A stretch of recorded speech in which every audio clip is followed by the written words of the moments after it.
भक्तों, चाहे मर जाना, पर सावन में ये 5 गलती भूल कर भी मत करना। चाहे आपके आगे मौत ही क्यों ना खड़ी हो, लेकिन सावन में ये 5 बुरे काम मत करना। पूरे सावन सोमवार का लाभ नष्ट हो जाएगा। और सावन में बैंगन क्यों नहीं खाते? सावन व्रत में क्या क्या खाना चाहिए भक्तों? सावन में हल्दी से क्यों बचा जाता है? और सावन सोमवार का व्रत ये 3 महिलाएं क्यों नहीं रख सकती? ये सभी बातें आज हम इस सावन की इस वीडियो में बताएंगे।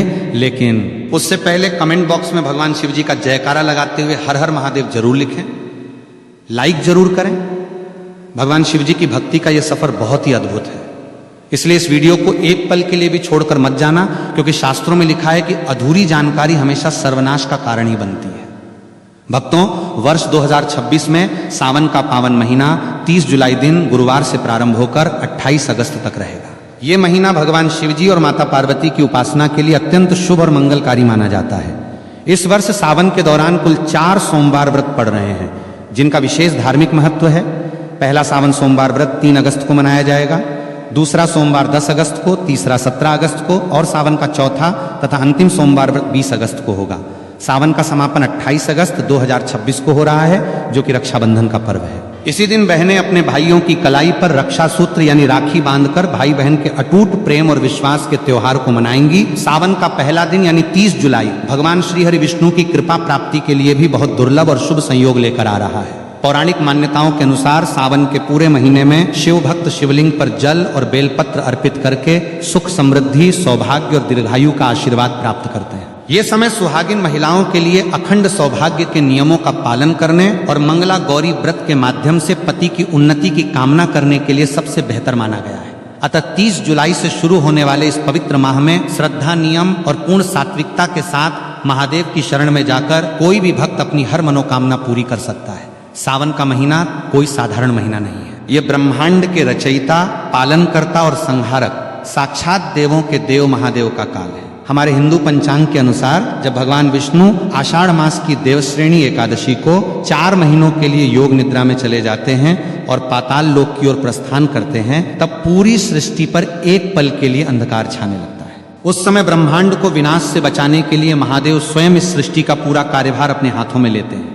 इस साल सावन की शुरुआत एक बेहद अद्भुत, दुर्लभ और तांत्रिक संयोग के साथ हो रही है। इस बार जितने भी सावन सोमवार PRH रहे हैं, वे सभी अपने आप में तंत्र मंत्र और अघोर शक्तियों को समेटे हुए हैं। शास्त्रों में लिखा है कि सावन के सोमवार का व्रत रखने से इंसान के 7 जन्मों के संचित पाप भस्म हो जाते हैं।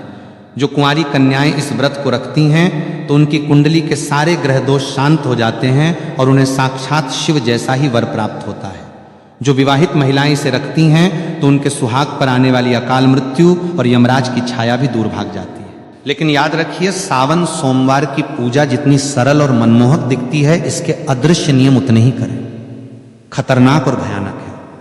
यदि कोई व्यक्ति बिना नियमों को जाने केवल समाज को दिखाने के लिए या अहंकार में ये व्रत रखता है, तो उसे पुण्य की जगह महादेव के तीसरे नेत्र के क्रोध का सामना करना PRH सकता है।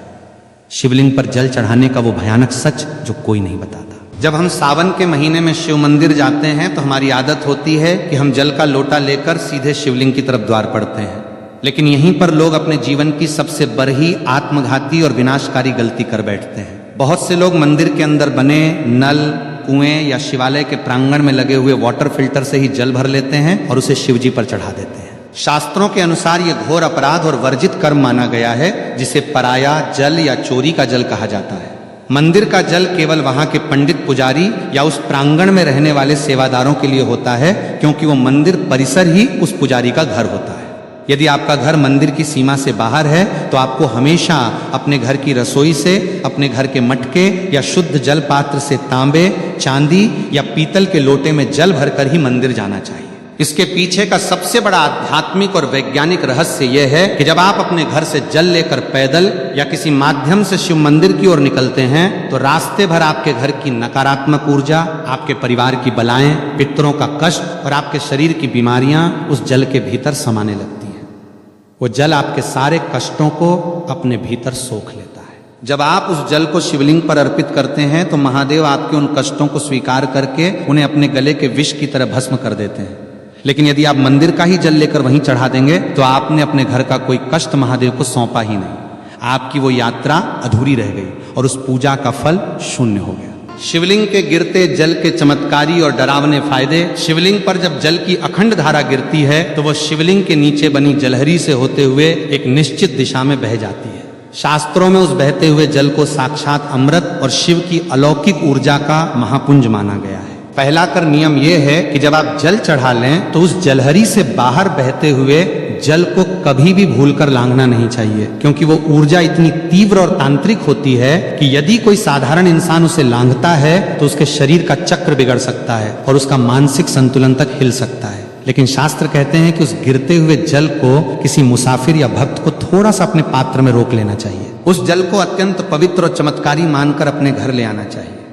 यदि आपके घर में किसी छोटे बच्चे को या किसी बड़े बुजुर्ग को बहुत तेज बुखार आ गया हो, जिस पर डॉक्टरों की दवाइयां भी काम करना बंद कर चुकी हो, तो इस दिव्य जल के कुछ छींटे उस बीमार व्यक्ति के ऊपर मार दें या उसे 2 बूंद ये जल पिला दें।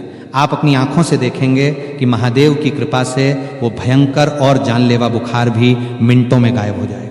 इतना ही नहीं, यदि किसी व्यक्ति की आंखों में हमेशा कीचड़ जाता हो या आंखें लाल रहती हो या जलन होती हो या उम्र के साथ आंखों की रोशनी धुंधली पड़ती जा रही हो, तो इस जल को सुबह सुबह अपनी आंखों पर पलकों के पास लगाना शुरू करें। धीरे धीरे आंखों का सारा भयंकर विकार दूर हो जाएगा और आपकी आंखों की रोशनी इतनी तेज होने लगेगी कि बरही से बरही बीमारी महादेव की कृपा से पूरी तरह साफ और चमकदार हो जाएगी। महाउपाय बेल की जरेज का ताबीज, तंत्र काट और खान पान का करहा पहरा। अब हम बात करेंगे कि घर के आंगन में जल छिड़कने का भयंकर तांत्रिक रहस्य शिवलिंग से लाए गए उस बचे हुए जल को केवल पीना ही नहीं है, बल्कि इसका एक ऐसा प्रयोग है जो बड़े बड़े तांत्रिकों के होश उड़ देता है। यदि आप इस जल को अपने घर के आंगन में, घर के चारों कोनों में, तिजोरी के पास और मुख्य द्वार पर छिड़कते हैं तो आपके घर के आसपास मंडराने वाली भयंकर से भयंकर अदृश्य शक्तियां, भूत प्रेत, अतृप्त आत्माएं और नकारात्मक बाधाएं चीखते हुए उस स्थान को हमेशा के लिए छोड़कर भाग जाती हैं। अगर किसी दुष्ट व्यक्ति ने या आपके दुश्मन ने आपके घर पर कोई टोना टोटका, मूठ करनी या तांत्रिक क्रिया की होगी जिसके कारण आपके घर में बीमारियां और कंगाली रहती हैं, तो शिवजी के इस चरणामृत के स्पर्श मात्र से वो तंत्र उसी क्षण उल्टा घूमकर करने वाले पर वार कर देता है। घर की सुख शांति जो सालों से गायब थी वो वापस लौट आएगी और घर में बरकत होने लगेगी। लेकिन एक डरावनी चेतावनी याद रहे कि इस जल को कभी भी पैर नहीं लगना चाहिए और ना ही इसे किसी गंदे या अशुद्ध स्थान पर रखना चाहिए और ना ही इसे बाथरूम के आसपास ले जाना चाहिए, अन्यथा इसके परिणाम बहुत ही भयानक और विनाशकारी हो सकते हैं। जल और दूध में क्या मिलाकर चढ़ाएं और धतूरे का गुप्त गणित भोलेनाथ को प्रसन्न करने के लिए केवल सादा जल ही काफी है, क्योंकि भोले बाबा आशुतोष हैं। लेकिन यदि आप अपने जीवन की किसी विशेष और बहुत पुरानी और अधूरी मनोकामना को पूरा करना चाहते हैं तो जल में कुछ विशेष गुप्त वस्तुएं मिलाना अनिवार्य है। सावन के महीने में यदि आप शिवलिंग पर गन्ने का ताजा रस या जूस चढ़ाते हैं तो माता लक्ष्मी जी आपके घर में साक्षात बंध जाती है और दरिद्रता कितनी भी बड़ी हो या कर्ज का पहाड़ कितना भी ऊंचा हो, वो महादेव के सामने घुटने टेक देता है। यदि आपको लगता है कि आपके घर में पितृदोष है या राहु केतु की महादशा चल रही है या बनते काम एन वक्त पर बिगड़ जाते हैं, तो जल के अंदर थोड़े से काले तिल मिलाकर AUM नमः शिवाय का 108 बार जाप करते हुए शिवलिंग पर अर्पित करें। अब बात करते हैं शिवजी के सबसे प्रिय और खतरनाक फल धतूरे की। लोग अनजाने में पैरों से तोड़कर जितने मर्जी धतूरे शिवलिंग पर सजा देते हैं, जो कि पूरी तरह गलत और वर्जित है। शास्त्रों के अनुसार शिवलिंग पर धतूरा को हमेशा विषम संख्या में ही चढ़ाना चाहिए, जैसे कि केवल 1, 3 या 5 धतूरा। असल में इंसान के भीतर छिपे काम, क्रोध, लोभ, मोह और अहंकार का प्रतीक है। जब आप विषम संख्या में धतूरा चढ़ाते हैं तो आप अपनी इन मानसिक बुराइयों और जहर को महादेव के चरणों में सौंप रहे होते हैं। इसके साथ ही सावन में पंचामृत का भोग लगाना चाहिए, जिसमें शुद्ध गाय का कच्चा दूध, गाढ़ा दही, घर का निकाला हुआ घी, शुद्ध शहद और मिश्री की शक्कर शामिल हो। यह सभी सामग्री शिवजी को तृप्त करती है। लेकिन याद रखें कि पंचामृत में कभी भी बाजार की डिब्बा बंद या मिलावटी चीजों का इस्तेमाल भूलकर भी ना करें। व्रतधारियों के लिए तो दूध पीने की सख्त मनाही का वैज्ञानिक और धार्मिक सच सावन के महीने में व्रत रखने वाले भक्तों को एक ऐसी गुप्त बात का ध्यान रखना चाहिए जो अक्सर लोग अनदेखा कर देते हैं और बाद में पछताते हैं। यदि आपने सावन सोमवार का व्रत रखा है या पूरे सावन के नियम का पालन कर रहे हैं तो आपको भूल कर भी दूध का सेवन नहीं करना चाहिए। इसके 2 बहुत बड़े और ठोस कारण हैं। पहला कारण पूरी तरह धार्मिक है। सावन के महीने में दूध पूरी तरह से भगवान शिव को समर्पित होता है। क्योंकि समुद्र मंथन के समय निकले विष के कारण उनके कंठ में जो भयंकर जलन हो रही थी उसे शांत करने के लिए सभी देवताओं ने उन पर दूध और जल चढ़ाया था। जो चीज सीधे भगवान को अर्पित की जा रही हो उसे व्रतधारी स्वयं ग्रहण नहीं कर सकता, इसे उच्छिष्ट या दोष माना जाता है। दूसरा कारण वैज्ञानिक और डरावना है। सावन में चारों तरफ भारी वर्षा होती है जिससे जमीन पर अजीबोगरीब की माकोरहे फंगस और जहरीली घास उगाती है। जब गाय और भैंस इस घास को चरती हैं तो वो विषैला तत्व उनके दूध में भी आ जाता है। सावन के दिनों में इंसान की जठराग्नि यानी पाचन शक्ति बहुत कमजोर होती है, इसलिए इस समय दूध पीना साक्षात पेट की भयंकर बीमारियों और विष को न्योता देना है। ये दूध केवल छोटे बच्चों, असहाय बुजुर्गों या भयंकर रूप से बीमार लोगों को ही दिया जाना चाहिए, क्योंकि उनके जीवन की रक्षा के लिए शास्त्रों में विशेष छूट है। एक स्वस्थ व्रतधारी अगर सावन में दूध पीता है तो उसका व्रत तत्काल प्रभाव से दूषित और खंडित हो जाता है। कुत्तू के आटे का डरावना सच की है मकोरहे और व्रत टूटने का भय।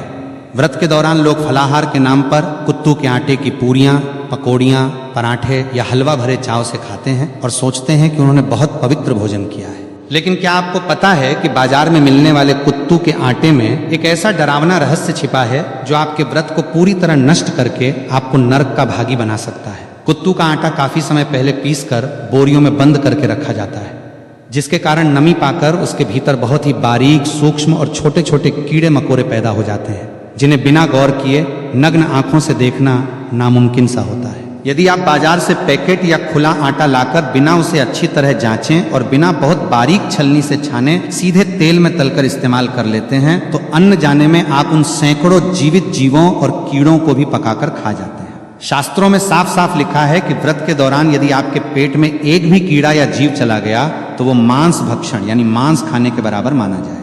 जैसे ही आपने अनजाने में भी उस मांस रूपी की को खाया तो आपका व्रत उसी क्षण पूरी तरह टूट गया और आपको व्रत के पुण्य की जगह जीव हत्या का भयंकर पाप लग गया और आपका मानस पूरी तरह अपवित्र हो गया। इसलिए जब भी कुत्तू के आटे का प्रयोग करें, लेकिन उसे पहले धूप में सुखाएं और बारीक छलनी से 3 बार छानें और पूरी तरह आश्वस्त होने के बाद ही खाएं। व्रत में नमक के नाम पर केवल और केवल शुद्ध सेंधा नमक का ही प्रयोग होना चाहिए। साधारण समुद्री नमक का एक दाना भी व्रत को नष्ट कर देता है।